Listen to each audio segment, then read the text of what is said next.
to know what it all means. Well, you really got me going. You got me so I don't know what I'm doing. Things ain't do look awful cold. What if I told you that the origins of hard rock didn't start with Led Zeppelin or Black Sabbath, but years earlier, in the reckless chaos of the 1960s? It was an era of shattered norms and roaring amplifiers, where youthful rebellion collided with electricity, and one slashed speaker cone in a tiny London basement changed music forever.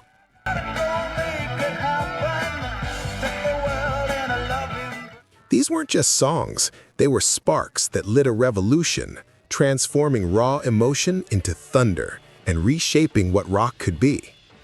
This is part one, the spark that started it all. Let's dive in. People try to put us to down. Let's begin our countdown with number 5. Oh yeah, you really got me now. You got me so I can't say goodnight. Before Zeppelin or Deep Purple turned up their amps, a young guitarist from North London took a razor to his speaker, unknowingly rewriting the sound of rock forever. Can you name the track that turned frustration into fire? 3, 2, 1, go! You really got me. It was You Really Got Me, The Kinks, 1964. At just 19, Dave Davies was chasing a grittier tone.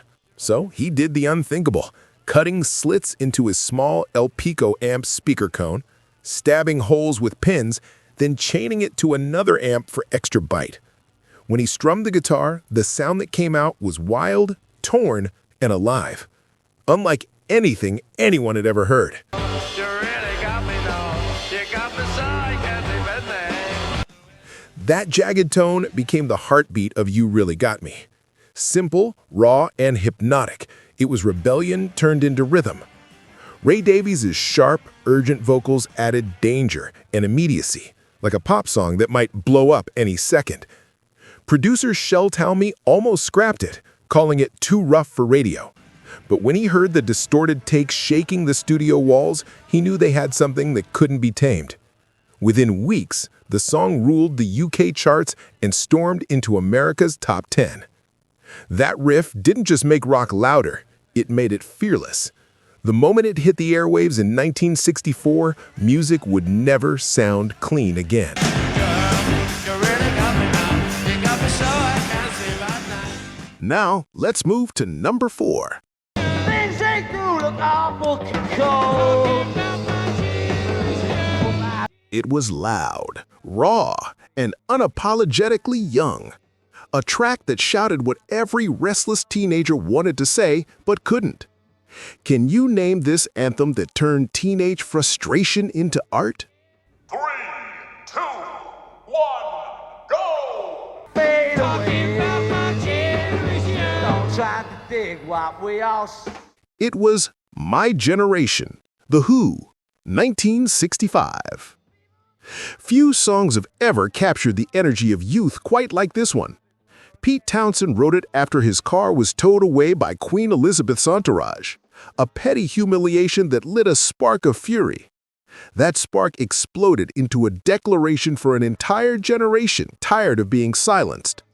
Roger Daltrey delivered the lyrics with a deliberate stutter, not as a gimmick, but as a symbol of anxiety and rebellion. It mirrored the nervous edge of every young Briton who felt unheard. Meanwhile, John Entwistle's thunderous bass solo was unlike anything listeners had experienced, and Keith Moon's manic drumming made the whole song sound like it was about to fall apart at any second. Yet somehow, it held together perfectly. I'm not trying to cause a big sensation. Townsend's slashing guitar chords set the template for the aggression that would define both hard rock and punk years later. The Who weren't just playing. They were breaking rules in real time. When the band smashed their instruments on stage, it wasn't for shock value. It was the sound of rebellion made visible. My Generation wasn't just a song. It was a manifesto. In 3 explosive minutes, The Who gave the young and the angry their first true battle cry, and rock music would never be polite again.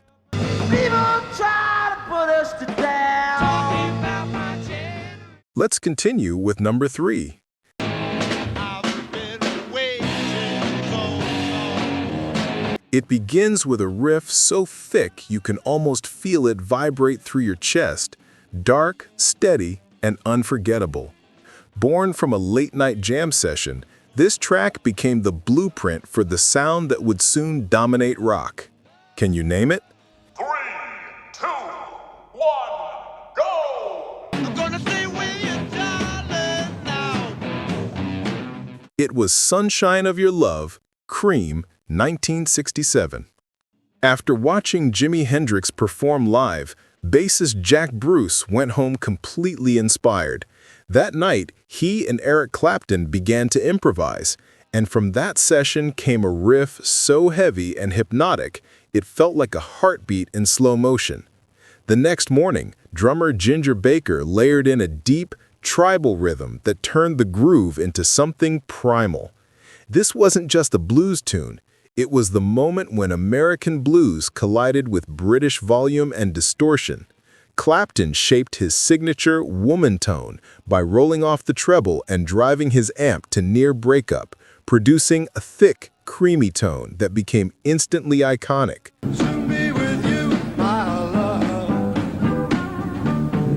Producer Felix Pappalardi let the riff take the lead, pushing it to the center of the mix. The sound was heavier, deeper, and more magnetic than almost anything else playing on the radio in 1967. When the single hit the charts, it didn't just elevate Cream, it rewired the way people thought about rock. It proved the music could be sensual and menacing at the same time. That smoky riff, born in the stillness of midnight, became the dawn of hard rock's golden age.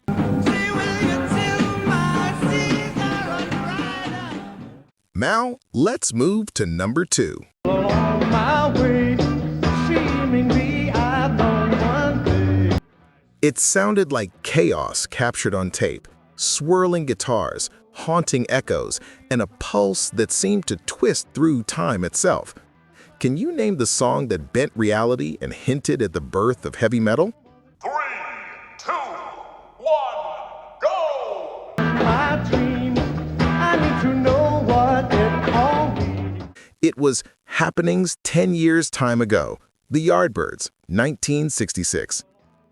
This lineup of the Yardbirds was unlike any other. Two of rock's future giants, Jeff Beck and Jimmy Page, playing side by side. What they created wasn't just a song, it was an experiment in sound and madness. Released in late 1966, the track exploded with jagged riffs, distorted solos, and eerie vocal effects that made listeners feel like they were trapped inside a fever dream. The rhythm darted and shifted unpredictably, creating the sensation of time breaking apart. Sinking deep into the well of time. Sinking deep into. Critics at the time didn't know what to make of it. Some called it noise, others called it genius. In hindsight, it was one of the earliest examples of full-blown dual-lead guitars, where distortion became the art itself. Producer Simon Napier Bell encouraged the band to push further, to let chaos be beautiful. What emerged was a sound far ahead of its time, psychedelic, yet mechanical, emotional, yet unnervingly precise.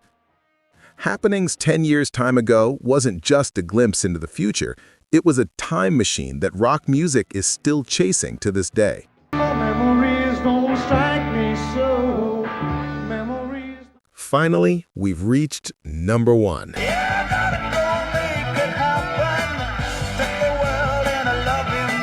It opens not with a melody, but a roar. Part engine, part electric guitar. A sound that instantly evokes open highways, leather jackets, and freedom unbound. Can you name the anthem that captured the wild spirit of an entire generation? 3, 2, 1, go!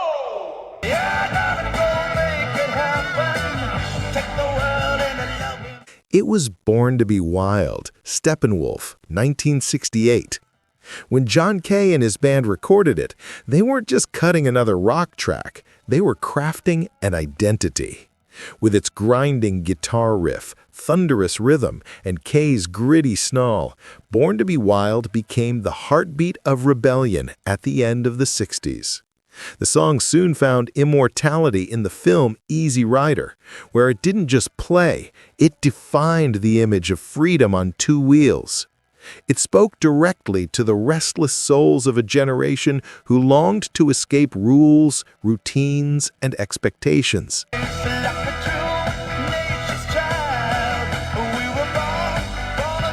But buried inside the lyrics was something even bigger.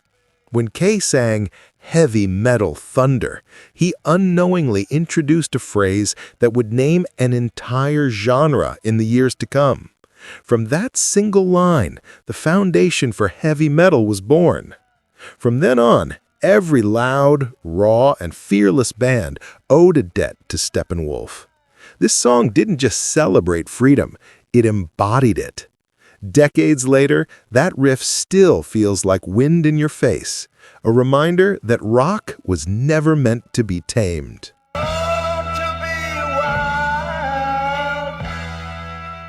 And that was how it all began. From torn speakers to thunderous riffs, these songs didn't just echo through the 1960s, they redefined what rock could be. Each note carried rebellion, invention, and the thrill of something dangerous taking shape. By the end of the decade, the sound of rock was changing again. The bright spark of youthful rebellion was giving way to something darker, deeper, and louder. Guitars began to grow teeth.